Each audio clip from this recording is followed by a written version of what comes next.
මේ මනුස්ස ලෝකයේ ජීවත් වෙනකොට බුදුන් වහන්සේ කියනවා මේ කතාව. ඔබ මෙලොව මිදලා මෙලොව වාසය කරනකොට ඔබටත් මේ දේවල් සිද්ධ වෙනවා.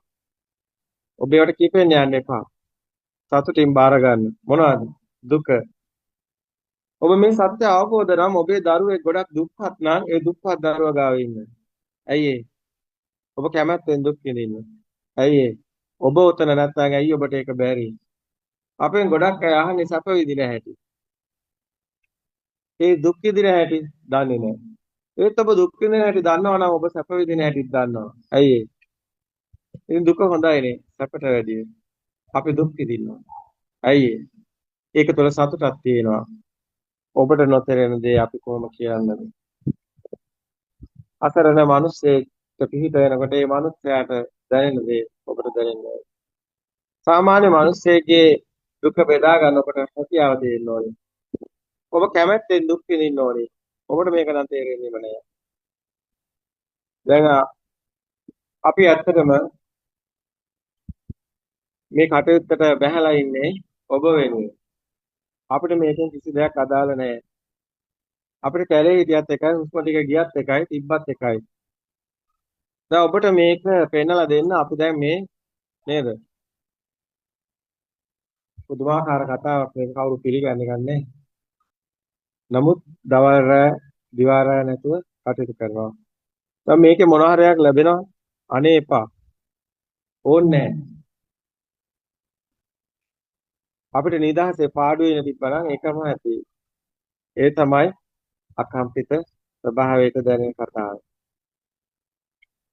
නමුත් ඔබ අසරණයි නිසා ඔබ සමගම අපි දුක් විඳිනවා. ඇයි ඒ? ඔබ දුක් විඳින නිසා. ඇයි? මේ ලෝකේ මිනිස්සු ඔක්කොම දුක් විඳිනවා නම් අපි පැත්තකට වෙලා කොහොමද සැප විඳින්නේ? අපිත් ඔබ සමග දුක් විඳිනවා. කිය කැමැත්තේ. ඇයි ඒ? ඒ තමයි ආර්ය භූමිය. ඔබට තාම මේක තේරෙන්නේ නැහැ. ආර්ය භූමියේ ඔබ හිතන කතාව නෙමෙයි තියෙන්නේ. උජ්ජල භාවයේ ගිලිහිලා ගියහම ඔබ මෙතන නැති වෙනකොට ඔබේ ශරීර කූඩුවක් ඇත්තටම පරිත්‍යාගයක් වගේ වෙනවා.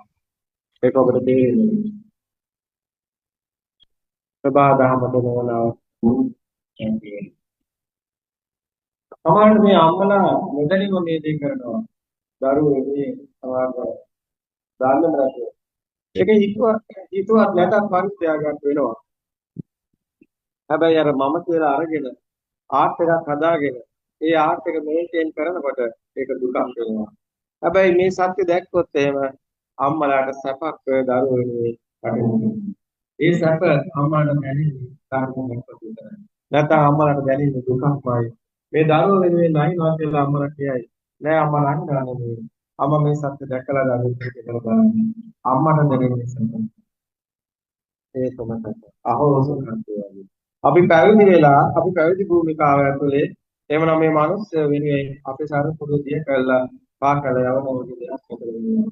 අතර ඔබට වහිමි වෙන තැන ඔබ පැවිදි වෙන තැන ඔබ සසර දුකෙන් මිදෙන තැන ඔබේ ජීවිතේ පරිත්‍යාගයක් වෙනවා. එහෙනම් ඔබ සසර විඳින්න පැවිදි වුණා වෙන්න බෑ. එහෙනම් ඔබ ජීවිතය අත්හැරලා දාලා ඒ අවසන් උස්මට ගියකම් බලන් ඉන්නවා වගේ ඔබ ජීවිතයක් දරාගෙන අර අතරම වංශ වෙනවා පේනවා. එහෙම නැත්නම් ඔබ භික්ෂුවකුත් නෙමෙයි. සම්බ දුක්ඛ නිස්සාර නිබ්බාන සත්‍ය කරණායි මහාකාසාව ගනිත්වා කියන කතාව. අනුකම්පාව උපාදාය කියලා. නේද බුදුන් වහන්සේ මේ වාක්‍ය බලන්න කොතරම් වටිනවද? සම්බ දුක්ඛ නිස්සාර සියලු දුකෙන් මිදීම සඳහා නිබ්බාන සත්‍ය කරණායි නිවන් දැකීම සඳහා ඉමා කාසාව ගනිත්වා කතාව. අනුකම්පාව උපාදාය. මට අනුකම්පා කරන්න සාරයි. දැන් මේ කතාවට දැනුම සිල්පතේ ලැබෙනවා. එතකොට සිල්පතේ ලැබෙනවා කියන්නේ හරි දේශිනේ. හරි සරලයි නේ. දැන් මෙතන කෙනෙක් නැත්නම් සිල්පතේ ලැබෙනවනේ. සරල නැද්ද? හරි සරලයි නේ. දැන් අමුතු දේවල් නෑනේ. නමුත් අපි සමාජලාට අපි මේ හේනිනාසලගේ ස්වාමීන් දුරු කියනවා. ගිනි ගත්තේනවා. ඒ ඕනේ. එහෙමනම් හරි සරල වෙන්නේ නේද? ජීවිතේ පරිත්‍යාගයක් නෙමෙයි. එහෙමනම් හුස්ම ටික මේ මොහොතින් දුකයිද? අතරම ආරණ්‍යසේනා අනන්තයේ මේ කාර්යක්‍රමයකට කරන්නේ ඒක අපිට දැනෙන එක. මේක තව කාලයක් අපි කියත් වෙන්නේ මේ ඔබ වෙනුවෙන්ම අතරම මේ කටයුතු මේ විදිහට නේද? දඟලගෙන කවුරු හරි කියයි කාදර මොකක්ද අපේ මේ කරන්නේ. ඔව් ඇත්ත. ඔබට මේ අද මෙතන ඇත්තටම කිව්වොත් මේ අත්දකින්න ආයත දැනෙනවා ඇති. ඔබ වෙනුවෙන් මේ සියල්ල ආරංචි කරනවා. තාත්තා නැති වෙනකොට තාත්තගේ ඉඩ කඩම් පවා නේද ගියදොර පවා අද මේ ඉන්නාසලා ඉන්නේ. ඒක ඇත්තට ආරණ්‍යන්සේ මුකුත් එහෙම තියාගන්න බැහැ. ඇත්තටම ආරණ්‍යන්සේ මුකුත් තියාගෙන එහෙම අවශ්‍යත් නැහැ. දැන් අපිට තියෙන එකයි අදහස. හුස්ම ටික ගියා නම් එච්චරයි. ඔබ එතන නෙමෙයි නේද ඉන්නේ. ඔබට බොහෝ දේ තියෙනවා නේද? අපිට ඇත්තටම පුදුමත් හිතෙනවා මේ සත්‍ය බවට අවදි වෙනකොට මොකද කැමති වෙන්නේ. අපිට නම් කැමැත්තක් වෙන්නේ. තව දුරටත් එන්නේ නෑ. කොහෙවත් ඉන්න හිතෙන්නේ නෑ. නේද?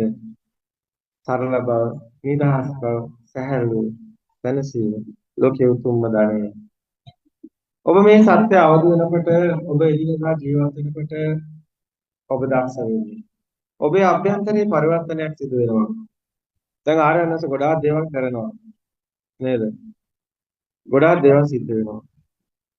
නමුත් ආර්යනසගේ අභ්‍යන්තරයේ නිහුද කලාවමයි කියනවා. අභ්‍යන්තර හුද කලාව. ඒක හරි සරලයි. දැන් ඔබත් ආර්යනස සමග සක්මන් කළා. ආර්යන සක්මන් කරගෙන අරස යුතුයකමක් තියෙනවා.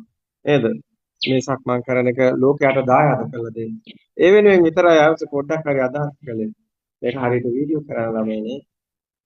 වීඩියෝ කරලා මේ අනිත් අයටත් මේ දේවල් මේ විදිහට කරගෙන යන්න හිතක් පහළ වෙන්න ලෝකයට ප්‍රදර්ශනය කරන්න. මොකටවත් නෙමෙයි අපිට අවශ්‍ය නැහැ. නමුත් අපේ උස්ම ටික කියන්නේ කවුරු හරි කෙනෙක් මේ වගේ මුලින් අධ්‍යයනය කරලා සත්‍ය වටහාගෙන අසරණ වරුන්ට නේද? පටාචාර්ලා වගේ දරුවා නැති වෙලා අඬන අම්මලාට නේද? අම්මේ මේ සිතුවිල්ලක් නිසානේ අම්මේ අඬන්නේ තේරුමක් නැහැ නේ කියලා. අම්මලාගේ මුඛ හදන්නේ මේ සත්‍ය පැහැදිලි කරන්න නේද? තවත් අයට මේක උපකාරයක් වේවි. ඔබටත් මේ දේ අත්දකින්න ලැබෙන්න ඕනේ. ඒ අත්දකින්න ලැබෙනකොට ඔබටත් දැනෙන්නේ ඒ කතාව. සත්‍ය නේද? ගහ කොළ වලට නොතේරුණාට මේක මිනිස්යාට තේරෙනවා.